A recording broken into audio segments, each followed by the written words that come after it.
princess in the cradle and the silver spoon. Little boy blue and the man in the moon. When you're coming home, son, I don't know when, but we'll get together then, Dad. Donkey.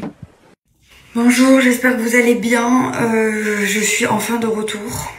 J'ai vécu les 4 ou 5 jours les plus longs de ma vie, je pense.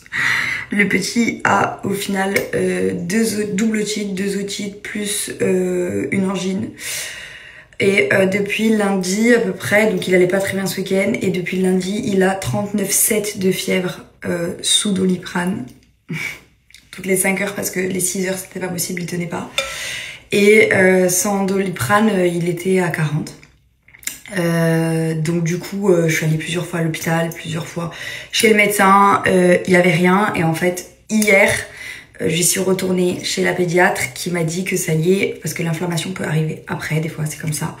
Elle voyait bien qu'il y avait 2 otites et une angine, donc antibiotiques. Et là ce matin il va mieux, mais franchement c'était compliqué. Donc c'est pour ça que j'ai pas mis de story, parce que franchement je crois que j'ai dormi au total depuis lundi 4 heures. Vous voyez bien ma tête, 4 heures. Parce qu'en fait il s'endormait à partir de 6 heures du matin jusqu'à 9 heures, et moi je me réveillais à 7h30.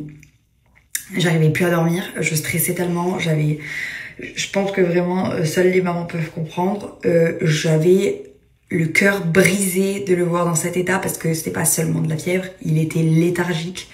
Je l'avais jamais vu comme ça, ça arrivait plusieurs fois qu'il y ait de la fièvre, mais jamais que ça atteigne son état général. Donc pour celles qui savent pas, c'est pas forcément le degré qui est important, mais l'état du bébé.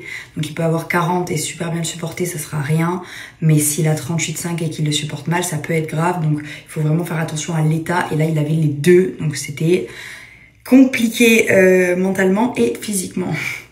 Donc c'est pour ça que j'ai pas mis de story, parce que franchement je crois que j'ai dormi au total depuis lundi 4 heures.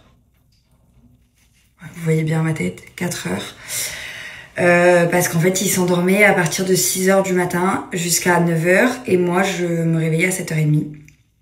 J'arrivais plus à dormir, je stressais tellement, je pense que vraiment seules les mamans peuvent comprendre, j'avais le cœur brisé de le voir dans cet état, parce que c'était pas seulement de la fièvre, il était léthargique.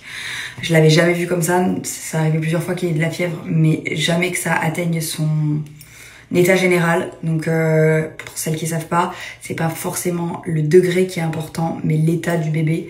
Donc il peut avoir 40 et super bien le supporter, ça sera rien, mais s'il a 38,5 et qu'il le supporte mal, ça peut être grave. Donc il faut vraiment faire attention à l'état, et là il avait les deux, donc c'était compliqué mentalement et physiquement. Bon, après cette longue aparté, franchement j'aurais aimé vous faire cette longue aparté en même temps que je me maquille, mais je vous le dis, j'ai la flemme, je suis morte de fatigue, je ne tiens plus debout. Sauf que je ne vais pas aller me coucher, puisque je pars à Paris. Ça fait plusieurs jours que je décale, parce que je ne pouvais absolument pas laisser mon fils comme ça. Maintenant qu'il va mieux et qu'il est sous antibiotiques et qu'il a clairement plus de fièvre du tout depuis cette nuit, je peux partir. J'ai été invitée par un grand hôtel parisien. J'ai trop hâte, je vais tout vous vlogger, je vais tout vous filmer. Désolée, mon entrain n'est pas comparable avec mon entrain intérieur, mais vraiment je n'ai plus de force. Et en plus j'ai plein de boulot, j'ai plein de rendez-vous, donc je reste jusqu'à dimanche. Donc je pars aujourd'hui, je suis sur Paris jusqu'à dimanche. J'ai trop hâte de faire tout ce que j'ai à faire. Donc voilà, je vais tout vous filmer de toute façon.